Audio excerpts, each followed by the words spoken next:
O Vale do Café foi um dos territórios mais importantes do Brasil no século XIX.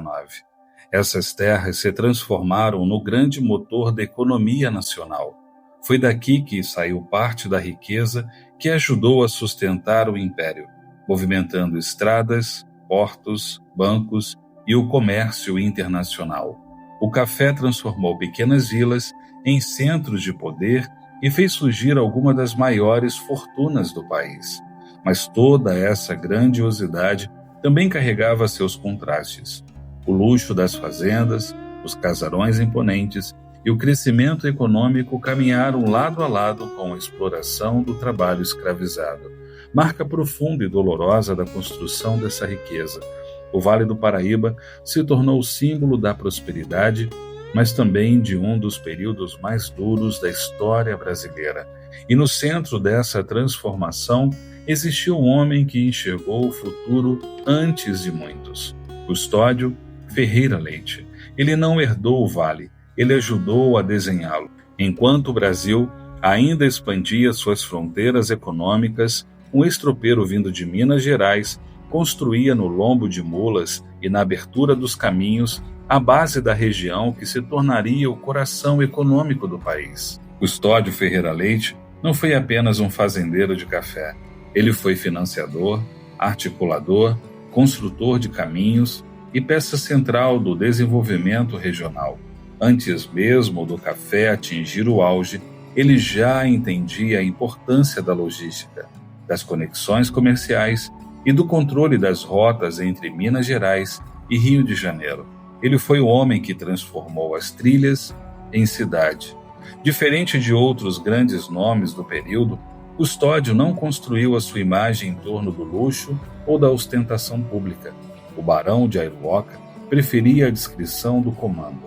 Enquanto muitos apreciaram os salões da corte, Custódio fortalecia alianças familiares, financiava negócios e consolidava silenciosamente uma das estruturas econômicas mais influentes do Vale do Paraíba. Ele se tornou o grande mentor da família Teixeira Leite, oferecendo capital, influência e apoio estratégico para os seus sobrinhos, que posteriormente dominariam o crédito, o comércio e a exportação de café na província do Rio de Janeiro. Mais do que acumular riqueza pessoal, Custódio construiu uma base sólida para que a sua família permanecesse poderosa por gerações. A história, por exemplo, de Barra Mansa possui um ponto decisivo em 1832. Custódio Ferreira Leite foi um dos principais responsáveis pela consolidação da vila. Ao doar terras da Fazenda da Posse para a construção da Capela de São Sebastião, ele não ergueu apenas um templo religioso. Ele ajudou a fixar o núcleo urbano que daria origem ao crescimento da cidade.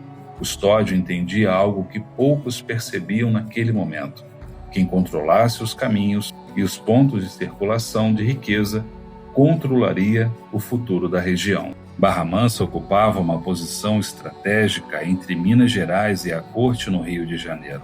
Era a passagem obrigatória para tropas, mercadorias e, posteriormente, para o café, que enriquecia o vale. Ele enxergou naquele território um centro logístico fundamental para o desenvolvimento econômico. Já em Vassouras, o legado de Custódio permanece ligado diretamente às principais instituições da cidade. Seu nome aparece associado à Igreja Matriz de Nossa Senhora da Conceição e à Santa Casa de Misericórdia. Ele atuou como importante doador e provedor, ajudando a estruturar serviços fundamentais para a população local.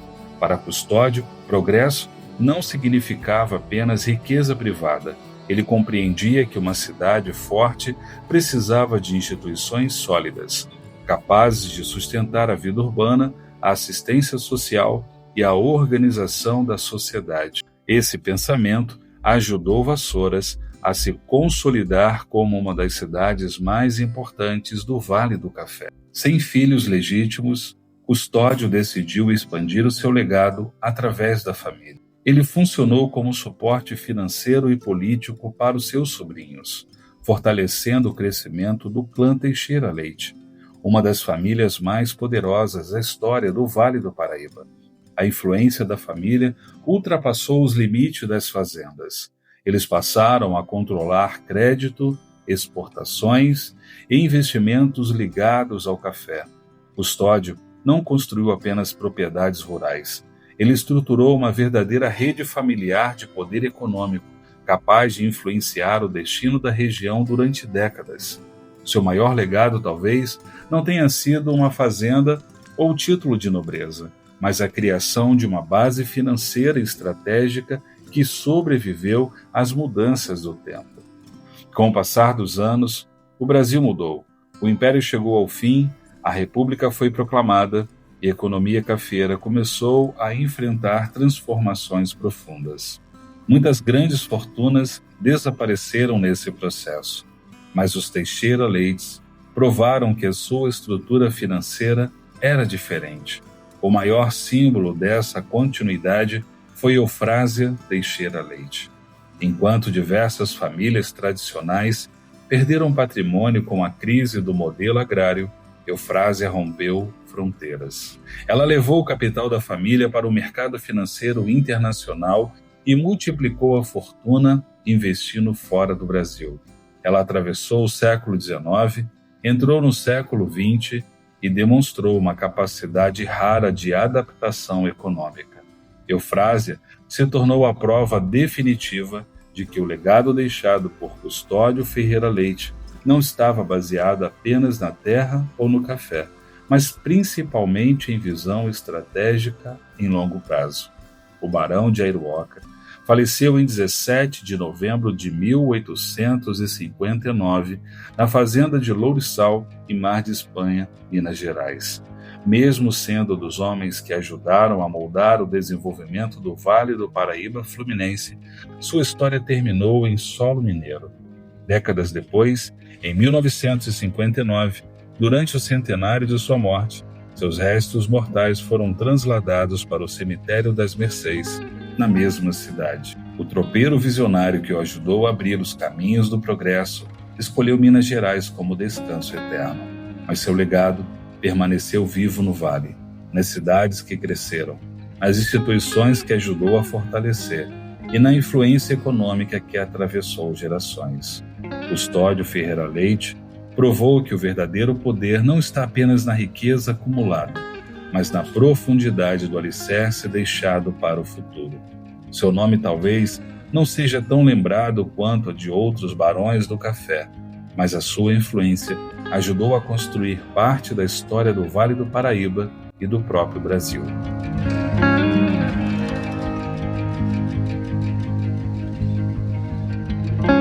Foi nessa casa que foi feita a assinatura do documento, aonde se fez a expansão através da Estrada de Ferro Dom Pedro II, a linha auxiliar, tanto que essa placa aqui, ela comemora o centenário dessa ocasião, 15 de janeiro de 1933. Essa casa pertenceu ao Barão de Vassouras.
Eu sou Michael Rocha e essa foi a história de um homem que ajudou a construir o nosso vale. Se você valoriza conteúdo com pesquisa documental, respeito à memória histórica e histórias que realmente marcaram a nossa região e o nosso Brasil, inscreva-se no canal. Estamos rumo aos 10.000 inscritos para fortalecer ainda mais a preservação da história, a nossa história.